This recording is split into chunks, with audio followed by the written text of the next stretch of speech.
种这砍的原因就是把它的那个倒下来的时候就不伤到香蕉嘛。香蕉的话，它一辈子就是一株上面结一个果，然后那个砍完了之后它就没用了。你第二年的话，等到就其他的香蕉树，比如说它旁边不是有一个香蕉树没有结果的吗？那个它就会第二年的话它会结果的。然后第三年的话稍微小一点，就刚才我旁边的这棵树，它就第三年它会结果的，就这样循环的结果。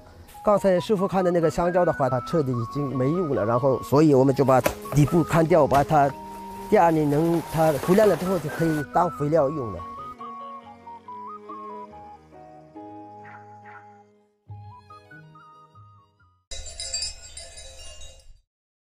抖音。